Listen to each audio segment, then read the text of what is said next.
Olá, eu me chamo Ingrid Souza, eu sou bolsista PIBIC pela UERJ e eu estou vinculada ao projeto com o título Fratura ou Unidade do Tecido Socioambiental, os discursos e as práticas ambientais corporativas frente aos sofrimentos, às injustiças e os racismos ambientais manifestados nos territórios. E dentro dessa linha de pesquisa, eu desenvolvo um trabalho com o título O Outro Lado do ESG, a educação ambiental como ferramenta político-corporativa para a neutralização da crítica pela Reduc em Duque de Caxias, no Rio de Janeiro. Bom, essa pesquisa ela se encontra inserida no campo da ecologia política, e aqui a gente vai estar trabalhando principalmente com as ideias de dois pesquisadores, que seriam o Carlos Walter Porto Gonçalves e o Marcelo Lopes de Souza. O próprio autor, Marcelo Lopes, ele define a ecologia política, o estudo desse campo, como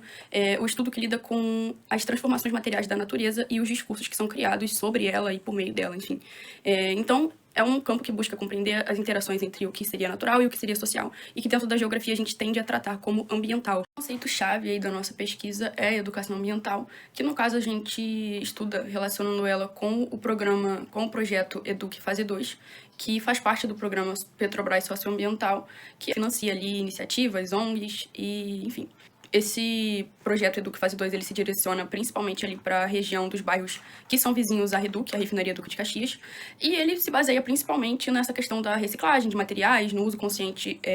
dos recursos, que vai estar diretamente ligado a uma noção de sustentabilidade corporativa que está sendo amplamente discutida agora aí por várias empresas no mundo inteiro. E essa questão da sustentabilidade em si, ela vai estar relacionada diretamente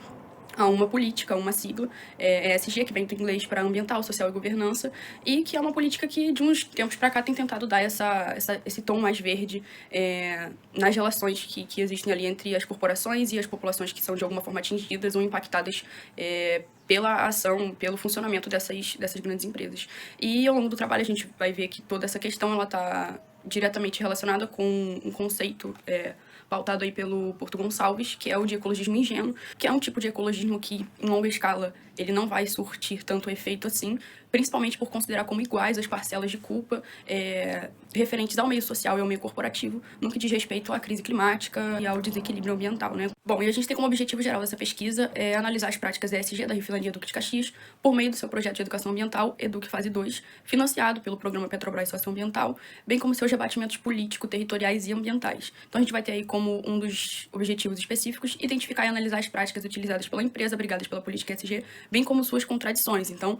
até que ponto o que está sendo defendido pela empresa, o que está escrito nos relatórios de sustentabilidade, o que está escrito nos documentos, é de fato o que está acontecendo na prática. Como um segundo objetivo específico, a gente tem aí examinar criticamente o entendimento de sustentabilidade da empresa presente no projeto Educ Fase 2 e quais são suas possíveis vantagens para a atração de investimentos para a empresa, porque a gente vai entender que essa política ESG ela está muito mais preocupada com a atração de investidores, com a criação de uma boa imagem da empresa, do que de fato com a proteção ambiental e social dos malefícios que são gerados de fato por essa empresa. E aí, como último objetivo específico, a gente tem identificar as ferramentas e métodos corporativos utilizadas pela empresa para neutralização de críticas de movimentos sociais e outros sujeitos coletivos. A nossa metodologia ela se baseou inicialmente na revisão bibliográfica, com o trabalho de outros autores que já pesquisaram coisas relacionadas à área, né, principalmente a área da educação ambiental. Também buscamos aí análise de documentos fornecidos pela empresa, disponibilizados pela empresa, principalmente os relatórios de sustentabilidade e a cartilha de apoio a lideranças comunitárias que foi desenvolvido pelo projeto Educ Fase 2. Após essa fase de revisão bibliográfica, nós realizamos alguns trabalhos de campo ali nos arredores da refinaria e também, por meio ali do sindicato, realizamos algumas entrevistas com associados do sindicato, com trabalhadores ali da refinaria e com alguns representantes da população que tinham o costume de participar também das reuniões do Sindipetro.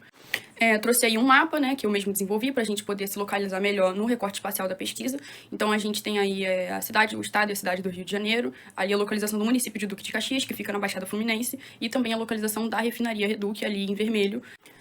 Bom, os principais resultados que a gente conseguiu obter aí por meio dessa revisão dos documentos da empresa e também do projeto em si, é que as emissões gasosas da Petrobras, que é a empresa que financia esse projeto, elas são cerca de 59 milhões de vezes maior que as emissões de um cidadão comum. Então, aí cabe a gente pensar em que medida essa redução da emissão individual, que é pregada pelo projeto, ela teria um peso global, assim, a ponto de ser a solução dos problemas socioambientais, como o próprio projeto aponta a ser. E foi possível observar também que esse projeto Educ, vendido aí como a solução dos problemas socioambientais,